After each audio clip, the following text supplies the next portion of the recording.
दरम्यान audio clip म्हणजे बदनामीचा डाव आहे। व्हायरल क्लिपवर लक्ष्मण हाके यांनी स्पष्टीकरण दिले।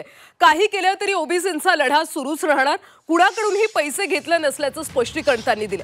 हवं तर ईडी आणि सीबीआय मार्फत चौकशी करा असं देखील हाके यांनी म्हटलंय। दरम्यान याबाबत लक्ष्मण हाकेंसोबत चर्चा केली आमचे प्रतिनिधी निलेश खरमरे यांनी। ओबीसी नेते लक्ष्मण हाके आपल्या सोबत आहेत। सध्या त्यांची एक ऑडिओ क्लिप व्हायरल होती, त्याच्यात त्यांना बदनाम करणारा मजकूर आहे, पैसे मागितल्याचा दावा केला जातोय।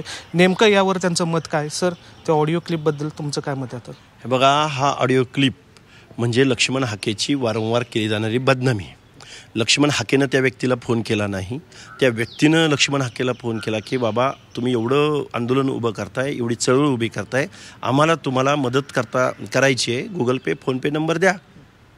मी म्हटलं बाबा तू भेटल्यावर बोल, तुम्हाला भेटल्यावर दे, मी काय असं माझं अकाउंट नाही किंवा मी असं काही घेत नाही। तरी तो माणूस म्हणतो की तुमचा गुगल पे फोनपे असेल तर द्या, मला मदत करायची आहे। आणि परत तोच माणूस मला शिव्या देतो। हे बघा, लक्ष्मण हाकेला वारंवार बदनाम करण्याचा हा प्रयत्न आहे।